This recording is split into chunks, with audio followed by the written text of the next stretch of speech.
Hello, very good morning to all my dear students. ഇപ്പോൾ നമ്മൾ last ക്ലാസ്സുകൾ discuss ചെയ്തത് മെത്തേഡ്സ് ഓഫ് ട്രെയിനിങ് ആയിരുന്നല്ലേ. മെയിനായിക്കൊണ്ട് രണ്ട് ടൈപ്പാണ്, ഓൺ ദ ജോബും ഓഫ് ദ ജോബും. അതിൽ തന്നെ ഓൺ ദ ജോബ് പറഞ്ഞാൽ ജോലി ചെയ്തുകൊണ്ട് തന്നെ കാര്യങ്ങൾ പഠിക്കുകയാണെങ്കിൽ അതിനാണ് ഓൺ ദ ജോബ് ട്രെയിനിങ് എന്ന് പറയുന്നത്. അതിൽ നമ്മൾ ഒരുപാട് കാര്യങ്ങൾ പറഞ്ഞല്ലേ, എന്താ അണ്ടർ സ്റ്റഡി ഉണ്ട്, കോച്ചിങ് ഉണ്ട്, അതോടൊപ്പം തന്നെ അപ്രന്റീസ്ഷിപ്പ് ട്രെയിനിങ് ഉണ്ട്, ഇത്തരം കാര്യങ്ങൾ അത് വന്നു. ഓഫ് ദ ജോബ് ട്രെയിനിങ്ങിൽ നിന്ന് മാറിയിട്ട് നമ്മൾ ട്രെയിൻ ചെയ്യുകയാണെങ്കിൽ അല്ലെങ്കിൽ ഇതാക്കണമെങ്കിൽ അതിനാണത് ഓഫ് ദ ജോബ് ട്രെയിനിങ്. എന്നാൽ ട്രെയിനിങ് എന്ത് ചെയ്യാണ്, ജോലിയിൽ നിന്ന് ഒഴിവായിട്ട് ട്രെയിനിങ് മാത്രം കൊടുത്തിട്ട് പിന്നെ ജോലി ചെയ്യുകയാണെങ്കിൽ അതാണ് ഓഫ് ദ ജോബ് ട്രെയിനിങ് എന്ന് പറയുന്നത്. അതിൽ നമ്മൾ കൃത്യമായിട്ട് പറഞ്ഞ കാര്യങ്ങളൊക്കെ പറഞ്ഞു, ക്രാഫ്റ്റ് ട്രെയിനിങ്, സേഫ്റ്റി അത് നമ്മൾ പറഞ്ഞിട്ടുള്ള കാര്യങ്ങൾ നമ്മൾ പറഞ്ഞല്ലേ. സെൻസിറ്റിവിറ്റി ട്രെയിനിങ്, കോൺഫറൻസസ്, സ്പെഷ്യൽ കോഴ്സുകൾ, കേസ് സ്റ്റഡീസ്, സെമിനാറുകൾ, then lectures, audio visuals, simulations, laboratory training. പിന്നെ അതിൽ പറ്റ ക്ലാസ് റൂം ട്രെയിനിങ് ഉണ്ടായിരുന്നു, ലേണർ ട്രെയിനിങ് ഉണ്ടായിരുന്നു, ഇൻറ്റേൺഷിപ്പ് ട്രെയിനിങ് ഉണ്ടായിരുന്നു, കമ്പ്യൂട്ടർ ബേസ്ഡ് ട്രെയിനിങ്, ലേണിങ്. ഇതുവരെയാണ് നമ്മൾ കഴിഞ്ഞ ക്ലാസ് നടത്തിയത്. നമുക്ക് ഈ ചാപ്റ്ററിൻ്റെ ലാസ്റ്റ് ഏരിയയിലേക്ക് പോകാം. ട്രെയിനിങ് എൻവയോൺമെൻറ്റ് എന്നുള്ളതാണ്. ട്രെയിനിങ് എൻവയോൺമെൻറ്റ് നമ്മൾ ട്രെയിനിങ് സംഘടിപ്പിക്കുമ്പോൾ നമ്മൾ കൃത്യമായിട്ട് എന്ത് ചെയ്യേണ്ടി വരും, ട്രെയിനിങ്ങിൻ്റെ എൻവയോൺമെൻറ്റ് കൃത്യമായിട്ട് റെഡിയാക്കുക എന്നുള്ളത് വളരെ ഇമ്പോർട്ടൻ്റ് പർപ്പസാണ്. നമ്മൾ ഏതെങ്കിലും ടൗണിൻ്റെ നടുക്ക് പോയിട്ട് പരിശീലനം കൊടുത്തു കഴിയുമ്പോൾ ആ ട്രെയിനിങ് അത്രത്തോളം എഫക്റ്റീവ് ആകാൻ ചാൻസ് കുറവാണ്. കാരണം എന്താണ്, ഒരു ടൗണിൻ്റെ നടുക്കാവുന്ന സമയത്ത് അല്ലെങ്കിൽ സിറ്റിയിൽ വെച്ചിട്ട് നമ്മൾ ട്രെയിനിങ് കൊടുക്കുമ്പോൾ ഒരുപാട് നമ്മൾ ശ്രദ്ധ മാറിപ്പോകാനുള്ള ഒരുപാട് പോസിബിലിറ്റീസ് അവിടെ സാധ്യത ഉണ്ട് അല്ലേ. വാഹനങ്ങളുടെ ശബ്ദങ്ങൾ, പുറത്ത് നടക്കുന്ന പല ആക്ടിവിറ്റീസ്, പല കാര്യങ്ങൾ, ഇത്തരം അല്ലെങ്കിൽ നമ്മൾ അതാണ് പലപ്പോഴും ട്രെയിനിങ് എന്ത് ചെയ്യില്ല, അത് എഫക്റ്റീവ് ആവില്ല. ആളുകൾക്ക് പല കാര്യങ്ങളും ശ്രദ്ധിച്ചുകൊണ്ടിരിക്കാനും ആളുകൾ പലതിലും അവരുടെ കാഴ്ചയും മറ്റു കാര്യങ്ങളൊക്കെ പലതിലേക്കും എന്ത് ചെയ്യുന്നു, നഷ്ടപ്പെട്ടു പോകുന്ന ഒരു സാഹചര്യം ഉണ്ടാകും. അപ്പോൾ ഇത്തരം സാഹചര്യങ്ങളിൽ അല്ലെങ്കിൽ ഈ സമയത്തൊക്കെ അല്ലെങ്കിൽ ഇത്തരം സമയത്തൊക്കെയാണ് എന്ത് ചെയ്യുന്നത്, നമുക്ക് കൃത്യമായിട്ട് നല്ലൊരു സാഹചര്യം ഒരുക്കുക എന്നുള്ളത് വളരെ ഇമ്പോർട്ടൻ്റ് ആയിട്ടുള്ള ആസ്പെക്ട്സ്. അപ്പോൾ good environment is necessary for the successful conduct of training. ഒരു ട്രെയിനിങ് കൃത്യമായിട്ട് വിജയകരമായിട്ട് കണ്ടക്ട് ചെയ്യാൻ കൃത്യമായിട്ട് എന്ത് ചെയ്യണം, അതിൻ്റെ എൻവയോൺമെൻറ്റ് നന്നായിരിക്കുക എന്നുള്ളത് വളരെ ഇമ്പോർട്ടൻ്റ് ആണ്. It include arrangement of room, manners and other rights എന്ന് പറഞ്ഞാൽ കൃത്യമായിട്ട് ട്രെയിനിങ്ങിൻ്റെ റൂം കണ്ടക്ട് ചെയ്യുക എന്നുള്ളത്. എന്ന് പറഞ്ഞാൽ നല്ല കൂളായിട്ടുള്ള ആൾക്കാർക്ക് നല്ല ഹോട്ടായിരിക്കുന്ന സമയത്ത് ട്രെയിനിങ് അറ്റൻഡ് ചെയ്യാൻ പറ്റില്ല. അപ്പോൾ നല്ല കൂളായിട്ടുള്ള ആളുകൾക്ക് എല്ലാ കാര്യങ്ങളും ഉണ്ടാക്കുന്ന കൃത്യമായിട്ട് ശബ്ദവും സൗണ്ട് സംവിധാനങ്ങളും അവർക്ക് ആവശ്യമായിട്ടുള്ള വെള്ളവും മറ്റുള്ള കാര്യങ്ങളൊക്കെ അറേഞ്ച് ചെയ്യുക എന്നുള്ളത്. അതാണ് setup of training venue in advance. കൃത്യമായിട്ട് മുൻകൂട്ടിയിട്ടാണ് എന്ത് ചെയ്യണം, ട്രെയിനിങ്ങിൻ്റെ വേദി അല്ലെങ്കിൽ വെന്യൂ എവിടെ വെച്ചിട്ടാണ് നടക്കുന്നത് കൃത്യമായിട്ട് സെറ്റപ്പ് ചെയ്യണം. Room arrangement support to the learning objective എന്നാൽ കൃത്യമായിട്ട് റൂം അറേഞ്ച് ചെയ്യണം. ഇപ്പം നമ്മൾ ഒരു മെഷീനെ കുറിച്ചാണ് നമ്മൾ ഇതാക്കുന്നത്. ആ മെഷീനറിയുടെ മോഡൽ ആ റൂമിൽ അറേഞ്ച് ചെയ്ത് വെക്കുക. നമ്മൾ ഒബ്ജക്റ്റീവ് അതായിരിക്കും ഈ മെഷീനെ കുറിച്ച് പ്രവർത്തനം കൃത്യമായിട്ട് മനസ്സിലാക്കി കൊടുക്കുകയാണെങ്കിൽ അതിനുള്ള. ഇപ്പോൾ സോഫ്റ്റ്വെയറിനെ കുറിച്ചാണെങ്കിൽ ആ സോഫ്റ്റ്വെയറിനുമായിട്ട് ബന്ധപ്പെട്ട കാര്യങ്ങൾ നമ്മൾ കമ്പ്യൂട്ടർ അറേഞ്ച് ചെയ്ത് വെക്കണം. അതിനാവശ്യമായിട്ട് സംവിധാനം ഇതാക്കണം. അത് ആളുകൾക്ക് കാണിക്കാനുള്ള നമ്മൾ പറയുക പ്രൊജക്ടറും സംവിധാനങ്ങളും അവിടെ ഒരുക്കി വെക്കണം. അതാണ് setup of room arrangement. Room കൃത്യമായിട്ട് അറേഞ്ച് ചെയ്യണം. The size room should be as per the number of participants. നമ്മൾ ഒരു ചെറിയ റൂമിൽ ഒരു 50 ആൾക്ക് ഇരിക്കാൻ പറ്റുന്ന റൂമിൽ 50 ആളുകൾ നമ്മൾ ഉൾക്കൊള്ളിക്കാൻ പാടുള്ളൂ, അല്ലെങ്കിൽ 40 ആളുകൾ ഉൾക്കൊള്ളിക്കുക. നമ്മൾ റിലാക്സ്ഡ് ആയിട്ട് ആളുകൾക്ക് ഇരിക്കാനുള്ള സാഹചര്യം ഒരുക്കി കൊടുക്കുക എന്നുള്ള. അല്ല ടൈറ്റായിട്ട് ഇരുന്നുകൊണ്ട് നമ്മൾ വളരെ ഇതായിട്ട് ഇരുന്നിട്ട് എന്ത് ചെയ്ത് ഒരിക്കലും നമ്മൾ ട്രെയിനിങ് ഇതാക്കാൻ. അപ്പോൾ സൈസ് എന്ന് പറഞ്ഞാൽ പാർട്ടിസിപ്പൻസിൻ്റെ എണ്ണത്തിനനുസരിച്ചുള്ള റൂമായിരിക്കണം അറേഞ്ച് ചെയ്യേണ്ടത്. ദെൻ ആക്സസിബിൾ കൃത്യമായിട്ട് എല്ലാവർക്കും എത്തിപ്പെടാൻ പറ്റുന്ന സ്ഥലമായിരിക്കണം. നമ്മൾ ട്രെയിനിങ് നമ്മൾ പറയണത് എന്ത്, നമ്മൾ റൂം പറഞ്ഞു അല്ലെങ്കിൽ നമ്മൾ കൃത്യമായിട്ട് നമ്മൾ ഇതാക്കി അല്ലേ. accessible എന്ന് പറഞ്ഞാൽ ensure the room is accessible to all including those who have limited mobility. എത്തിപ്പെടാൻ ബുദ്ധിമുട്ടുള്ള ആളുകൾക്ക് വരെ എത്താൻ പറ്റുന്ന സ്ഥലത്തായിരിക്കണം എന്ത്, accessible ആയിരിക്കുന്ന സ്ഥലത്ത്. നമ്മൾ ഏതെങ്കിലും ഒരു കുന്നിൻ്റെ മുകളിൽ അല്ലെങ്കിൽ അവിടെ സംഭവം ശാന്തമായിട്ടുള്ള എൻവയോൺമെൻറ്റ്, പക്ഷേ ആളുകൾക്ക് വരാൻ കഴിയാത്തൊരു ഏരിയ ആണെങ്കിൽ അതൊരിക്കലും ചെയ്യാൻ പാടില്ല. അതുകൊണ്ടാണ് പലപ്പോഴും അങ്ങനെ ഏരിയയിലൊക്കെ വെച്ച് ട്രെയിനിങ് നടത്തുന്ന സമയത്ത് ഓർഗനൈസേഷൻ എന്ത് ചെയ്യും, വെഹിക്കിൾ അറേഞ്ച് ചെയ്യും അല്ലെ, വണ്ടി അറേഞ്ച് ചെയ്യും. എന്നിട്ട് ഇവിടെ നിന്ന് ആളുകളോട് മൊത്തം അവർക്ക് ആക്സസിബിൾ ആയിട്ട് ലൊക്കേഷനിലേക്ക് എത്തിപ്പെടാൻ പറഞ്ഞിട്ട് അവിടെ നിന്ന് ട്രെയിനിങ്ങിലേക്കുള്ള സ്ഥലത്തേക്ക് എന്ത് ചെയ്യും, ഇവർ വണ്ടിയിൽ കൊണ്ടുപോകുന്നത്. അത് അങ്ങനെ ചെയ്താലും മതി. അതാണ് ആക്സസിബിൾ എന്ന് പറഞ്ഞാൽ ഐഡിയൽ ലൊക്കേഷൻ ആയിരിക്കും. എന്താണ് കൺവീനിയൻസ് ടു ആൾ, എല്ലാ ആളുകൾക്കും അല്ലെങ്കിൽ പ്രയോജനപ്പെടുന്ന അല്ലെങ്കിൽ എല്ലാവർക്കും അല്ലെങ്കിൽ ഉപകാരപ്പെടുന്ന സ്ഥലമായിരിക്കണം കൊടുക്കുന്നത്. ഐഡിയലായിരിക്കണം ലൊക്കേഷൻ, അല്ലെങ്കിൽ കൃത്യമായിട്ട് നല്ല ലൊക്കേഷൻ അറേഞ്ച് ചെയ്യാതുള്ളൂ. അറേഞ്ച് കംഫർട്ടബിൾ സീറ്റിംഗ്, നല്ല സീറ്റിങ്ങും ഇരിക്കാനും മറ്റൊരു സംവിധാനം കൃത്യമായിട്ട് എന്ത് ചെയ്യണം, അറേഞ്ച് ചെയ്ത് കൊടുക്കുക എന്നുള്ള. Then away from the distraction, നേരത്തെ പറഞ്ഞല്ലേ, ശബ്ദങ്ങളോ മറ്റുള്ള ആളുകൾ ട്രെയിനിങ്ങിൽ നിന്ന് ശ്രദ്ധ തിരിക്കുന്ന മറ്റുള്ള കാര്യങ്ങൾ ഉൾക്കൊള്ളുന്ന സംവിധാനങ്ങൾ അവിടെ ഉണ്ടാകാൻ പാടില്ല. അവേ ഫ്രം ദി ഡിസ്ട്രാക്ഷൻസ് വിട്ടിരിക്കണം. Then arrange furniture and lighting, microphone കൃത്യമായിട്ട് ഫർണിച്ചറിങ്ങും അതുപോലെ തന്നെ ലൈറ്റിങ്ങും അതേപോലെ തന്നെ മൈക്രോഫോൺ സാധനങ്ങളൊക്കെ. എൻകറേജ് പാർട്ടിസിപ്പേഷൻ, ആളുകളെ കൃത്യമായിട്ട് പ്രോത്സാഹിപ്പിക്കുക. ട്രെയിനിങ് അറ്റൻഡ് ചെയ്യാൻ വേണ്ടിയിട്ട് എന്ത് ചെയ്യുക, പ്രോത്സാഹിപ്പിക്കുക. Encourage participation. Use training AIDS, കൃത്യമായിട്ട് ട്രെയിനിങ് സഹായിക്കുന്ന മറ്റുള്ള കാര്യങ്ങളൊക്കെ എന്ത് ചെയ്യുക, കൃത്യമായിട്ട് ഉപയോഗപ്പെടുത്തുക എന്നുള്ളതാണ് ഉദ്ദേശിക്കുന്നത്. ഇത്തരം കാര്യങ്ങളാണ് ട്രെയിനിങ്ങിൽ കൃത്യമായിട്ട് എന്തുണ്ട് നമുക്ക് അറിയേണ്ടത് കൃത്യമായിട്ട്. അപ്പോൾ ട്രെയിനിങ്ങിൻ്റെ ലൊക്കേഷൻ വളരെ ഇമ്പോർട്ടൻ്റ് ആയിട്ടുള്ള ഒരു എൻവയോൺമെൻറ്റ്, ട്രെയിനിങ് എൻവയോൺമെൻറ്റ് അത് നല്ല നീറ്റ് ആൻഡ് ജെൻറ്റിലായിരിക്കുക എന്നുള്ളത് വളരെ ഇമ്പോർട്ടൻ്റ് ഉള്ള ആസ്പെക്ട്സാണ്. എങ്കിലേ ട്രെയിനിങ്ങിൽ എന്തുള്ളൂ, എഫക്റ്റീവ് ആവുള്ളൂ. ആളുകൾക്ക് പ്രയാസപ്പെടുത്തുന്ന ഇത് ബുദ്ധിമുട്ടിക്കൊണ്ട് ഒരാൾ ട്രെയിനിങ്ങിലേക്ക് വന്നു കഴിഞ്ഞാൽ ആരെ സംബന്ധിച്ചുള്ള മനംമടുപ്പ് ഉണ്ടാക്കുന്ന സാഹചര്യം ഉണ്ടാകും. അപ്പോൾ അത് ഉണ്ടാക്കാൻ പാടില്ല. അപ്പോൾ അതിന് എന്ത് ചെയ്യേണ്ടി വരും, കൃത്യമായിട്ടുള്ള കാര്യങ്ങളും സംവിധാനങ്ങളും എന്ത് ചെയ്യണം, അവിടെ ഒരുക്കി വെക്കുക എന്നുള്ളത് വളരെ ഇമ്പോർട്ടൻ്റ് ആയിട്ടുള്ള കാര്യമാണ്. ദെൻ അടുത്തതാണ് ഏരിയാസ് ഓഫ് ട്രെയിനിങ്. ഏതൊക്കെ മേഖലയിൽ നമുക്ക് ട്രെയിനിങ് കൊടുക്കാൻ പറ്റും എന്നുള്ളതാണ് ഉദ്ദേശിക്കുന്നത്. ചേഞ്ചിങ് എൻവയോൺമെൻറ്റ്, കൃത്യമായിട്ട് നമ്മൾ ഓരോ ഏരിയയിൽ ഇപ്പോൾ ചേഞ്ചിങ് എൻവയോൺമെൻറ്റ്, ഇപ്പോൾ ഓർഗനൈസേഷൻ സംബന്ധിച്ചിടത്തോളം ടാക്സേഷൻ എന്നുള്ള വലിയൊരു ഫാക്ടറാണ് അല്ലേ. ടാക്സ് ഇതാക്കുന്നത് ഒരു ഓർഗനൈസേഷൻ്റെ അകത്ത് അവർ ഓരോ വർഷം ഫിനാൻഷ്യൽ സ്റ്റേറ്റ്മെൻറ്റ് ഉണ്ടാക്കുമ്പോൾ ടാക്സും കാര്യങ്ങളും കാൽക്കുലേഷൻ ചെയ്യണം. ഇപ്പോൾ നിലവിൽ GST എന്നുള്ള പുതിയ സംവിധാനം രാജ്യത്ത് നടപ്പിലാക്കി. അപ്പോൾ GSTയെ കുറിച്ച് പുതിയൊരു സംവിധാനം വരികയാണ്. എൻവയോൺമെൻറ്റ് തന്നെ മാറ്റം വരും, ബിസിനസ്സിൻ്റെ എൻവയോൺമെൻറ്റ് മാറ്റം വരാൻ പോവുകയാണ്. GST എന്നുള്ള സംവിധാനം നടപ്പിലാകുന്നു. അപ്പോൾ ഇത്തരം സാഹചര്യത്തിൽ എന്താണ് GST, ഇത്തരം കാര്യങ്ങൾ. അപ്പോൾ അവിടെ ട്രെയിനിങ് എന്താണ് ആവശ്യമാണ്, അതാണ് ചേഞ്ചിങ് എൻവയോൺമെൻറ്റ്. അതാണ് ഹ്യൂമൻ റിസോഴ്സ് മാനേജ്മെൻറ്റ്, HRM മേഖലയിൽ ട്രെയിനിങ് കൊടുക്കുന്നു. മാർക്കറ്റിങ്ങിനല്ല, ഒരു പ്രോഡക്റ്റ് എങ്ങനെ മാർക്കറ്റ് ചെയ്യാം, ഇതെങ്ങനെ വിതരണം ചെയ്യണം, ഇതെങ്ങനെയാണ് കൊടുക്കേണ്ടത്, ആളുകൾക്ക് എങ്ങനെ ഇൻട്രാക്ഷൻ ചെയ്യണം, എങ്ങനെ ആളുകളുമായിട്ട് നമ്മൾ പേഴ്സണൽ റിലേഷൻ എങ്ങനെ വർദ്ധിപ്പിക്കണം, ഇത്തരം കാര്യങ്ങളെക്കുറിച്ച് കൃത്യമായിട്ട് എന്ത് ചെയ്യേണ്ടി വരും, അത് മാർക്കറ്റിങ്ങുമായിട്ട് ബന്ധപ്പെട്ട ട്രെയിനിങ് എന്ത് ചെയ്യുന്നു അറേഞ്ച് ചെയ്തു. ദെൻ ഇൻവെൻട്രി മാനേജ്മെൻറ്റ് അല്ലേ, കൃത്യമായിട്ട് എങ്ങനെ നമ്മൾ റോ മെറ്റീരിയൽസും മറ്റു കാര്യങ്ങളും പ്രൊഡക്ഷൻ എങ്ങനെ കൃത്യമായിട്ട് inventory management. New production techniques അല്ലെ, പുതിയ ടെക്നിക്സ്, മെഷീനറി വന്നു ഓർഗനൈസേഷനകത്ത്, പുതിയ മെഷീനറി വന്നു, കാര്യങ്ങൾ വന്നു. അപ്പോൾ എന്താണ് അല്ലേ, അത് എങ്ങനെയാണ് ഉപയോഗിക്കേണ്ടത്, എങ്ങനെയാണ് ഇത് യൂസ് ചെയ്യേണ്ടത്, അത് ആ മേഖലയിൽ എന്ത് ചെയ്യാം, ട്രെയിനിങ് കൊടുക്കാം. ഫിനാൻസിൻ്റെ മേഖലയിൽ നേരത്തെ ഡിസ്കസ് ചെയ്തു.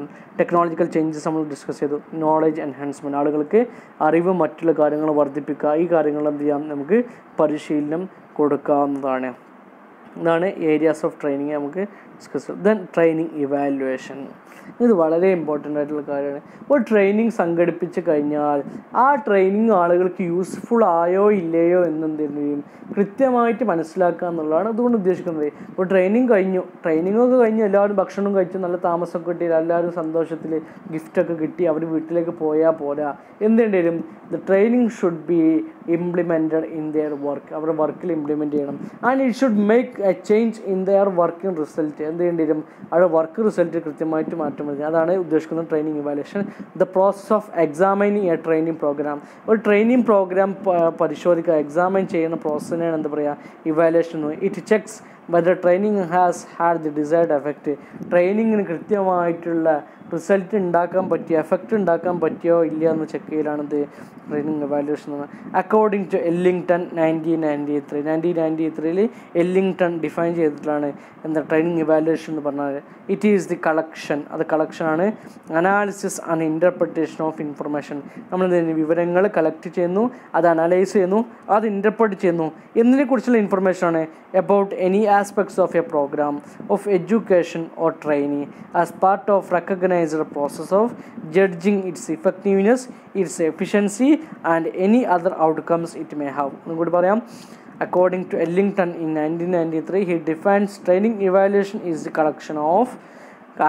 collection, analysis and interpretation of information about any aspects of a program of education or training as part of recognized process of judging its effectiveness, its efficiency and any other outcomes it may have. എന്ന് പറഞ്ഞാൽ എന്താണ്, കൃത്യമായിട്ട് വിവരങ്ങൾ collect ചെയ്ത് analyse ചെയ്ത് interpret ചെയ്യുന്ന പ്രോസസ്സാണ്. എന്നതിനെക്കുറിച്ചാണ് നമ്മൾ ട്രെയിനിങ് പ്രോഗ്രാം അല്ലെങ്കിൽ ഒരു എഡ്യൂക്കേഷൻ ട്രെയിനിങ് കണ്ടക്ട് നടത്തി പ്രോസസ് ഓഫ് ജഡ്ജിയാണെന്ത്, നമ്മൾ ഈ ട്രെയിനിങ് നടത്തിയതിൻ്റെ എഫക്റ്റീവ്നെസ് ജഡ്ജ് ചെയ്യുന്നു, ഇറ്റ്സ് എഫിഷ്യൻസി എത്രത്തോളം എഫിഷ്യൻസി വർദ്ധിപ്പിച്ചു, ആൻഡ് അതർ ഔട്ട്കംസ്, ആ ട്രെയിനിങ് കൊണ്ട് എന്തൊക്കെയാണ് ഔട്ട്കംസ് ഉണ്ടായിട്ടുള്ളത്, ഇത് കൃത്യമായിട്ട് നമ്മൾ ഇതാക്കുക. ആ വിവരങ്ങൾ കളക്ട് ചെയ്യും, അനലൈസ് ചെയ്യും, ഇൻ്റർപ്രറ്റ് ചെയ്യുന്ന പ്രോസസ്സിന് പറയുന്ന പേരാണെന്ത് ട്രെയിനിങ് ഇവാലുവേഷൻ എന്ന് പറഞ്ഞാൽ. It helps to assessment of trainees reaction about training, നമ്മൾ ട്രെയിനിങ് ഇവാലുവേഷൻ നടത്തി കഴിഞ്ഞാൽ കൃത്യമായിട്ട് ആളുകൾ പറയില്ല, ചിലപ്പോൾ ചില ആളുകൾ പറയും സൂപ്പർ ട്രെയിനിങ് ആയിരുന്നു, നമ്മൾ പ്രതീക്ഷിച്ചതിനേക്കാൾ അപ്പുറത്തേക്ക് കാര്യങ്ങൾ നമുക്ക് മനസ്സിലാക്കാൻ പറ്റി. ചില ട്രെയിനിങ് തന്നെ പറയും മോശമായിരുന്നു, പോരാ, നമ്മൾ എന്തൊക്കെയോ പ്രതീക്ഷിച്ചിരുന്നു പക്ഷെ ഒന്നും ഉണ്ടായില്ല എന്ന് പറയുന്ന രീതിയിലുണ്ടായിരുന്നു. അതാണ് it helps assessment of trainees reactions about training. ചില പ്രോഗ്രാം അല്ലെങ്കിൽ ട്രെയിനീസിൻ്റെ റിയാക്ഷൻ എന്ത് ചെയ്യുന്നു, അസസ്മെൻറ്റ് ചെയ്യാൻ സഹായിക്കുന്നു. To understand their expectations and observation, അവരെന്തൊക്കെയാണ് എക്സ്പെക്റ്റ് ചെയ്തും അവരെന്തൊക്കെയാണ് ഒബ്സർവ് ചെയ്തെന്ന് മനസ്സിലാക്കാൻ എന്ത് ചെയ്യുന്നു, ഈ ട്രെയിനിങ് എവാലുവേഷൻ സഹായിക്കുന്നു. It helps to measure their improvement, അവർക്ക് എത്രത്തോളം അവർക്ക് മെച്ചപ്പെട്ടു, അവർ വർക്കിൽ എന്തൊക്കെ മാറ്റങ്ങൾ വരാൻ സാധിച്ചു എന്നുള്ളത് കൃത്യമായിട്ട് നിന്ന് മനസ്സിലാക്കാൻ വേണ്ടിയാണ്. It helps to cost benefit analysis, എത്രത്തോളം നമുക്ക് എത്ര ചിലവായി ഇതുകൊണ്ട്, അതാണ് നമ്മൾ ശ്രദ്ധിക്കേണ്ടത്. 1,00,000 രൂപ ചിലവായി, നമുക്ക് അത്രയും കാലം ഈ ട്രെയിനിങ് സംഘടിപ്പിക്കുന്നവരെ നമ്മുടെ വരുമാനം ആകെ ഉണ്ടായിട്ടുണ്ടായിരുന്നത് 2,00,000 രൂപയായിരുന്നു വരുമാനം ഉണ്ടായിരുന്നു കരുതുക. നമ്മൾ 50,000 രൂപ ചിലവാക്കിയിട്ട് ട്രെയിനിങ് സംഘടിപ്പിച്ചു എംപ്ലോയീസിന്, അതിനുശേഷം നമ്മുടെ വരുമാനം 5,00,000 രൂപയായിട്ടുണ്ടെന്നുണ്ടെങ്കിൽ നമുക്ക് ചിലവായത് ആകെ 50,000 രൂപ, പക്ഷേ അതിൻ്റെ 10 ഇരട്ടി വരുമാനം നമുക്ക് ഉണ്ടാക്കാൻ പറ്റി, 5,00,000 രൂപയായിട്ട് ആക്കാൻ പറ്റിയിട്ടുണ്ടെങ്കിൽ അത് ലാഭകരമായൊരർത്ഥം.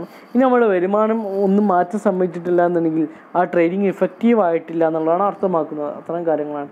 ദെൻ ടെക്നിക്സ് ഓഫ് ഇവാലുവേഷൻ, എങ്ങനെയാണ് നമ്മൾ കൃത്യമായിട്ട് ഇവാലുവേഷൻ എങ്ങനെ നടത്താം? ഒബ്സർവേഷൻ ചെയ്യുക, ശരിക്കും ശ്രദ്ധിക്കുക, എങ്ങനെയൊക്കെയാണ് നമുക്ക് ട്രെയിനിങ് ഇവാലുവേഷൻ സംഘടിപ്പിക്കാൻ പറ്റുമെന്നുള്ളതാണ് നമ്മൾ നോക്കുന്നത്. ഒബ്സർവ് ചെയ്യുക, ഒരാൾ ജോലി ചെയ്യുന്ന സമയത്ത് കൃത്യമായിട്ട് നമ്മൾ എന്ത് ചെയ്യുന്നു, അയാൾ എങ്ങനെയൊക്കെയാണ് കാര്യങ്ങൾ ചെയ്യുന്നത് എന്ന് നമ്മൾ കൃത്യമായിട്ട് അയാളുടെ അടുത്ത് പോയിട്ട് നമ്മൾ എന്ത് ചെയ്യുന്നു മനസ്സിലാക്കുന്നു. അയാൾ ഒബ്സർവ് ചെയ്യുക, എങ്ങനെയൊക്കെയാണ് അയാൾ സംഘടിപ്പിക്കുന്നത്, കാര്യങ്ങൾ എന്തൊക്കെയാണ് അയാൾ ചെയ്യുന്നത്, ഇയാൾ എങ്ങനെയാണ് ഇത് മുമ്പ് ഇതാക്കിയിരുന്നത്, അല്ലേ? അതാണെന്ത് ഒബ്സർവേഷൻ എന്നുള്ളത് കൊണ്ട് ഉദ്ദേശിക്കുന്നത്. കൃത്യമായിട്ട് എന്ത് ചെയ്യുക, ഒബ്സർവ് ചെയ്യുക. ഒരാൾ സൂപ്പർവൈസർ ഒരാളുടെ കീഴിലുള്ള ജോലിക്കാർ കൃത്യമായിട്ട് സൂപ്പർവൈസ് ചെയ്യുന്നു. ദെൻ ക്വസ്റ്റ്യനെയർ, അല്ലേ? നമ്മൾ ചോദ്യം കാര്യങ്ങളൊക്കെ ഉണ്ടാക്കി കൊടുത്തു, നമ്മൾ എങ്ങനെയായിരുന്നു കാര്യങ്ങളൊക്കെ ഉണ്ടായിരുന്നു, അല്ലെങ്കിൽ പ്രത്യേകിച്ച് പറയേണ്ട ആവശ്യമില്ല, അല്ലേ? ക്വസ്റ്റ്യനേഴ്സിൻ്റെ ഉണ്ടാക്കിയിട്ട് എന്ത് ചെയ്യുന്നു, ആ ക്വസ്റ്റ്യൻ രൂപത്തിൽ എന്ത് ചെയ്യുന്നു, നമ്മൾ ചോദ്യങ്ങളൊക്കെ ചോദിച്ചു, നിങ്ങളൊക്കെ എങ്ങനെയാണ് മുമ്പ് വർക്ക് ചെയ്തിട്ടുണ്ടായിരുന്നത്, ഇപ്പം എങ്ങനെയാണ് വർക്ക് ചെയ്യുന്നത്, അല്ലെങ്കിൽ എന്തൊക്കെയാണ് മാറ്റങ്ങൾ നിങ്ങളുടെ വർക്കിൽ ഉണ്ടായിട്ടുള്ളത്, ഈ കാര്യങ്ങളൊക്കെ നിങ്ങൾക്ക് മനസ്സിലാക്കാൻ കഴിഞ്ഞിട്ടുണ്ടോ ഇല്ല എന്നൊക്കെ കൃത്യമായിട്ട് ഒരു ടൈപ്പ് ഓഫ് ക്വസ്റ്റ്യൻസ് ആസ്ക് ചെയ്തിട്ട് ആ ക്വസ്റ്റ്യൻസിൻ്റെ ബേസിൽ എന്ത് ചെയ്യുന്നത് നമ്മൾ കാര്യങ്ങൾ മനസ്സിലാക്കുകയാണെങ്കിൽ അതിനെന്താ പറയുക, ക്വസ്റ്റ്യനെയർ. അടുത്ത് ഇൻ്റർവ്യൂ, നമ്മൾ കൃത്യമായിട്ടൊരു എംപ്ലോയിയെ നേരിട്ട് വിളിച്ചിട്ട് ചോദിക്കുകയാണ് എന്തൊക്കെയാണ് നിങ്ങൾക്ക്, എന്താണ് ട്രെയിനിങ് കൊണ്ട് ഉണ്ടായിട്ടുള്ള മാറ്റം എന്തൊക്കെയാണ്, ഇതിന് മുമ്പ് എങ്ങനെയായിരുന്നു നിങ്ങൾക്ക് ഫീൽ ചെയ്തിരുന്നത്, ഇപ്പം എന്താണ് നിങ്ങൾക്ക് ഉണ്ടായിട്ടുള്ള മാറ്റം, നിങ്ങളുടെ വർക്കിൽ അത് സഹായിച്ചിട്ടുണ്ടോ ഇല്ലയോ എന്ന് കൃത്യമായിട്ട് ഫേസ് ടു ഫേസ് ചോദിക്കുകയാണെങ്കിൽ അതാണ് ഇൻ്റർവ്യൂ. ദെൻ സെൽഫ് ഡയറീസ്, ഓരോ എംപ്ലോയീസും ഡയറീസ് എന്ത് ചെയ്യുന്നു അവിടെ കീപ്പ് ചെയ്യാൻ പറയാം. ഇപ്പോൾ ഓരോരുത്തരോട് പറയുകയാണെന്ത് വർക്ക് ഡയറീസ് ഉണ്ടാക്കുക, പെർഫോമൻസ് റെക്കോർഡ് ചെയ്യുക, അവരുടെ പെർഫോമൻസ് റെക്കോർഡ് ചെയ്യുക, അല്ലേ? അതാണ് ഉദ്ദേശിക്കുന്നത്. അവിടെ എന്ത് ചെയ്യുന്നു, ഓരോ ദിവസം ഞാൻ ഇത്ര പ്രൊഡക്ഷൻ ഉണ്ടാക്കിയിരുന്നു. അപ്പോൾ ഓരോരുത്തർക്കും എംപ്ലോയീസിന് ഡയറി ഉണ്ടാക്കുക. അപ്പോൾ ഞാൻ രാവിലെ 9 മണിക്ക് സൈൻ ചെയ്തു, ഇത് ഇത്ര പ്രൊഡ്യൂസ് ചെയ്യാൻ പറ്റി, ഇത്ര മണിക്ക് സൈൻ ചെയ്തു, അങ്ങനെ ഓരോ മാറ്റം. അപ്പോൾ ട്രെയിനിങ്ങിന് മുമ്പ് എന്തൊക്കെ അവർക്ക് ഉണ്ടായിരുന്ന മാറ്റം, ട്രെയിനിങ്ങിന് ശേഷം എന്തൊക്കെ മാറ്റങ്ങളുണ്ടായി, അതുവഴി നമുക്ക് എന്ത് ചെയ്യുന്നു അനലൈസ് ചെയ്യാൻ പറ്റുന്നു. ടെസ്റ്റ് കണ്ടക്ട് ചെയ്യുക, കൃത്യമായിട്ട് നമ്മൾ ടെസ്റ്റും കാര്യങ്ങളും കണ്ടക്ട് ചെയ്യുക. നമ്മൾ കൃത്യമായിട്ടല്ലേ മുമ്പ് നമ്മൾ ഒരു ഇതാക്കുക, അതിന് ശേഷം ടെസ്റ്റ് നടത്തുന്നു, ആ ടെസ്റ്റിലൂടെ നമുക്ക് മാറ്റങ്ങൾ മനസ്സിലാക്കാൻ പറ്റുന്നു. ഇതാണ് എന്ത് ടെക്നിക്സ് ഓഫ് ഇവാലുവേഷൻ. ഇത്തരം കാര്യങ്ങളൊക്കെയാണ് നമുക്ക് ഇതിലൂടെ എന്ത് ഇതാക്കാനുള്ളത്. ദെൻ ട്രെയിനിങ് നടത്താനുള്ളതെന്ന് വെച്ചാൽ അതുകൊണ്ടുള്ള വെച്ചാൽ നമുക്ക് കൃത്യമായിട്ട് ഫീഡ്ബാക്ക് കിട്ടാൻ സഹായിക്കുന്നു. അതേപോലെ തന്നെ കൃത്യമായിട്ട് നമുക്ക് മാറ്റങ്ങൾ ഉണ്ടായിട്ടെന്ന് മനസ്സിലാക്കാൻ പറ്റുന്നു. അവിടെ ക്വാളിറ്റിയിൽ എന്തൊക്കെ ഇമ്പ്രൂവ്മെൻറ്റ് ചെയ്തിട്ടുണ്ട് സഹായിക്കുന്നു. അതേപോലെ തന്നെ ട്രെയിനീസിൻ്റെ അവിടെ പെർഫോമൻസ് ഉണ്ടായിട്ടുള്ള പുരോഗതി വിലയിരുത്താൻ സഹായിക്കുന്നു. ഇത്രയൊക്കെയാണ് ഇതുകൊണ്ടുള്ള അഡ്വാൻറ്റേജസ് ആയിട്ട് നമുക്ക് പറയാൻ പറ്റുന്നത്. ഓക്കെ, ഇത്തരം കാര്യങ്ങൾ നമുക്ക് ഈ മൊഡ്യൂളിൽ ഡിസ്കസ് ചെയ്യാനുള്ളത്. ടൈപ്സ് ഓഫ് ഇവാലുവേഷൻ, നമ്മൾ ടൈപ്സ് ഓഫ് ഇവാലുവേഷനും കൂടി പറയാണ്ട്. ടൈപ്സ് ഓഫ് ഇവാലുവേഷൻ, ഫോർമാറ്റീവ് എന്നുള്ളതാണ്. ഫോർമാറ്റീവ് ഇവാലുവേഷൻ നോക്കാം എന്തൊക്കെയാണ്. Formative provide ongoing feedback to the curriculum designers and developers to ensure that what is being created really meets the needs of the intended audience എന്ന് പറഞ്ഞു കഴിഞ്ഞാൽ എന്ത് ചെയ്യുന്നു, നമ്മൾ ഉണ്ടാക്കിയിട്ടുള്ള, അതായത് നമ്മൾ ഫീഡ്ബാക്ക് ഉണ്ടാക്കുന്ന സമയത്ത് നമ്മൾ ഇതിന് വേണ്ടിയിട്ടൊരു കരിക്കുലം, നമ്മളൊരു ട്രെയിനിങ് സംഘടിപ്പിക്കുന്ന മുമ്പായിക്കൊണ്ട് നമ്മൾ പറഞ്ഞിരുന്നു ഒരു ട്രെയിനിങ്ങിൻ്റെ കോഴ്സ് നമ്മൾ കൃത്യമായിട്ട് ഉണ്ടാക്കി, ഒരു കരിക്കുലം ഉണ്ടാക്കിയിട്ട് ഇങ്ങനെയാക്കണം A to Z വരെയുള്ള കാര്യങ്ങൾ. അത് കൃത്യമായിട്ട് നമ്മളെ ആളുകളുടെ അല്ലെങ്കിൽ ട്രെയിനിങ്ങിന് മുമ്പ് നമ്മൾ ആളുകളുടെ ആവശ്യം ചോദിക്കും അല്ലേ, കൃത്യമായിട്ട് അവരുടെ ആവശ്യം ട്രെയിനേഴ്സിൻ്റെ ഇൻറ്റൻഡ് നീഡ്സിന് അവരുടെ ആഗ്രഹത്തെ ആവശ്യത്തെ ഫുൾഫിൽ ചെയ്യുവാൻ നമ്മുടെ കരിക്കുലത്തിന് കഴിഞ്ഞിട്ടുണ്ടോ ചെക്ക് ചെയ്യലാണെന്ത് ഫോർമാറ്റീവ് ഇവാലുവേഷൻ എന്ന് പറഞ്ഞാൽ. എന്ന് പറഞ്ഞാൽ provides ongoing feedback to the curriculum designers and developers to ensure that ഉറപ്പ് വരുത്തുവാൻ എന്താണ് വാട്ട് ഈസ് ബീയിങ് ക്രിയേറ്റഡ് അവരെന്താണ് ഉണ്ടാക്കിയിട്ടുള്ളത് റിയലി മീറ്റ്സ് കൃത്യമായിട്ട് മീറ്റ് ചെയ്യാൻ സാധിച്ചിട്ടുണ്ടോ the needs of the intended audience. ആരാണത് ട്രെയിനിങ് അറ്റൻഡ് ചെയ്തിട്ടുള്ളത് അവരുടെ കൃത്യമായിട്ടുള്ള അവരെന്താണ് ആഗ്രഹിച്ചത് അവരെന്താണ് കിട്ടാൻ കരുതിയത് അത് കൃത്യമായിട്ട് കിട്ടാൻ ഈ കരിക്കുലത്തിന് കഴിഞ്ഞിട്ടുണ്ടോ നോക്കലാണ് the formative training. Then process evaluation. Formative evaluation എന്ന് പറഞ്ഞാൽ അതാണ്. ദെൻ രണ്ടാമത്താണ് പ്രോസസ് ഇവാലുവേഷൻ. പ്രൊവൈഡ്സ് ഇൻഫർമേഷൻ എന്ത് വിവരങ്ങൾ നൽകുന്നു about what acquires during training. This includes giving and receiving verbal feedback എന്ന് പറഞ്ഞാൽ എന്താണ് ട്രെയിനിങ്ങിൽ ആക്ച്വലി സംഭവിച്ചിട്ടുള്ളതെന്ന് കൃത്യമായിട്ട് പറയലാണ്. അപ്പോൾ നമ്മൾ പറയലുണ്ടല്ലോ ട്രെയിനിങ് കഴിഞ്ഞ് കഴിഞ്ഞാൽ എന്താണ് ഞാൻ ഇങ്ങനെയൊക്കെ പ്രതീക്ഷിച്ചിട്ടാണ് വന്നത്, എനിക്ക് കിട്ടിയത് ഇങ്ങനെയൊക്കെയാണ്, എൻ്റെ എക്സ്പീരിയൻസ് ഇതായിരുന്നു എന്നൊക്കെ നമ്മൾ ഒരു ട്രെയിനിങ് ഒരു പരിശീലനം കഴിഞ്ഞാൽ ഒരു ക്യാമ്പൊക്കെ കഴിഞ്ഞ് നമ്മൾ പറയലുണ്ടല്ലേ. ആ ക്യാമ്പ് മീൻസ് വേറെ ഒരു ടൈപ്പ് ഓഫ് ട്രെയിനിങ് ആണ്, അത് നമ്മൾ പറയലുണ്ടല്ലേ. ഇപ്പോൾ NSS മറ്റുള്ള ഇതിലൊക്കെ പോയി കഴിഞ്ഞാൽ പരിശീലനം കഴിഞ്ഞാൽ നമ്മൾ പറയലുണ്ട് ഞാൻ അങ്ങനെയാണ് പ്രതീക്ഷിച്ചിട്ടുണ്ട് പക്ഷേ എനിക്ക് കിട്ടിയത് അതാണ് ഇത് പ്രോസസ് ട്രെയിനിങ്. എന്താണ് അവിടെ നടന്നിട്ട് പ്രോസസ്സ് എന്തായിരുന്നു ആ പ്രോസസ്സാണ് പ്രോസസ് ഇവാലുവേഷൻ. ആ പ്രോസസ്സ് എന്തായിരുന്നു എന്നുള്ളത് കൃത്യമായിട്ട് എന്താ ഇതാക്കുന്നത്. ദെൻ ഔട്ട്കം ഇവാലുവേഷൻ പറഞ്ഞാൽ determines whether or not the decide result ഈ what participants are doing of applying new skills were achieved in the short time എന്ന് പറഞ്ഞാൽ എന്താ വെച്ചാൽ അവർക്ക് എന്താണ് അവരുടെ വർക്കിലുണ്ടായിട്ടുള്ള മാറ്റം, എന്താണ് ഇപ്പോൾ ഇതിൽ നിന്ന് ഇറങ്ങിയിട്ട് എന്താണ് ഔട്ട്കം ഉണ്ടായിച്ചാൽ അവർക്കിത് ജോലിയിൽ അപ്ലൈ ചെയ്യാൻ കഴിഞ്ഞിട്ടുണ്ടോ, അവിടുന്ന് ട്രെയിനിങ്ങിൽ കിട്ടിയ കാര്യങ്ങൾ അവരുടെ ജോലി കൃത്യമായിട്ട് മാറ്റങ്ങൾ വരുത്താൻ കഴിഞ്ഞിട്ടുണ്ടോ, അതാണ് ഇത് ഉദ്ദേശിക്കുന്നത്. Determines whether or not decide result of applying new skills were achieved in the short time. ആ കുറഞ്ഞ സമയത്ത് കിട്ടിയിട്ടുള്ള സ്കിൽസ് അവർക്ക് അപ്ലൈ ചെയ്യാൻ കഴിഞ്ഞിട്ടുണ്ടോ, അതാണിത് ഔട്ട്കം ഇവാലുവേഷൻ എന്ന് പറഞ്ഞാൽ. ദെൻ ഇമ്പാക്റ്റ് ഇവാലുവേഷൻ പറഞ്ഞാൽ determine how the result of the training affect the strategic goals എന്ന് പറഞ്ഞാൽ സ്ഥാപനത്തിൻ്റെ മൊത്തം സ്ട്രാറ്റജിക് ഗോൾസിൽ എന്ത് മാറ്റമാണ് ഈ ട്രെയിനിങ് കൊണ്ട് ഉണ്ടാക്കിയിട്ടുള്ളത്, എന്ത് ഇമ്പാക്റ്റാണ് ഉണ്ടാക്കിയിട്ടുള്ളത്. അപ്പോൾ അത്രയും കാലം 5 ലക്ഷം രൂപയാണ് ആകെ ഉണ്ടായിരുന്നില്ല, പക്ഷേ ട്രെയിനിങ് കഴിഞ്ഞാൽ 8 ലക്ഷം രൂപ ആയിട്ടുണ്ടെങ്കിൽ അതാണ് ഇമ്പാക്റ്റ് എന്ന് ഉദ്ദേശിച്ചാൽ അവരുടെ ഇമ്പാക്റ്റ്, അതാണ് ഇമ്പാക്റ്റ് ഇവാലുവേഷൻ എന്നുകൊണ്ട് ഉദ്ദേശിക്കുന്നത്. അപ്പോൾ ഇത്തരം കാര്യങ്ങളാണ് നമുക്ക് ഈ ഒരു മൊഡ്യൂളിൽ നമുക്ക് പഠിക്കാനുള്ളത്. ബാക്കി കാര്യങ്ങൾ നമുക്ക് എന്ത് ചെയ്യാം അടുത്ത ക്ലാസ്സിൽ ഡിസ്കസ് ചെയ്യാം. ടൈപ്സ് ഓഫ് ഇവാലുവേഷൻ നമ്മൾ formative evaluation, process evaluation, outcome evaluation, impact evaluation, ഇതിൻ്റെ ടെക്നിക്സ് ഓഫ് ഇവാലുവേഷൻ പറഞ്ഞാൽ observation, questionnaire, interview, self diaries, technique test നോക്കിയാൽ. ട്രെയിനിങ് ഇവാലുവേഷൻ എന്ന് പറഞ്ഞാൽ എന്താണ് ട്രെയിനിങ്ങിൻ്റെ റിസൾട്ട് അല്ലെങ്കിൽ അതെന്താണ് കൃത്യമായിട്ട് പരിശോധിക്കലാണ് എന്ത് നമ്മൾ ട്രെയിനിങ് ഇവാലുവേഷൻ എന്ന് പറഞ്ഞാൽ ഏരിയസ് പറഞ്ഞു.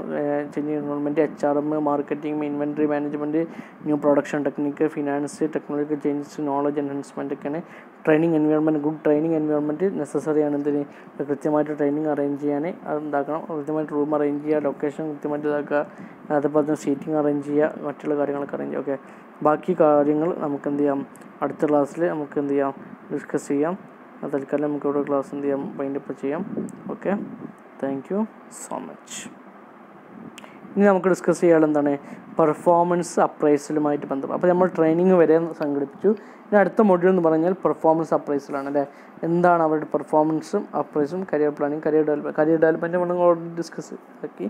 കരിയർ പെർഫോമൻസ് അപ്രൈസലാണ് നമുക്ക് എന്ത് ചെയ്യാം അടുത്ത ക്ലാസ്സിൽ ഡിസ്കസ് ചെയ്യാം. Okay, thank you so much.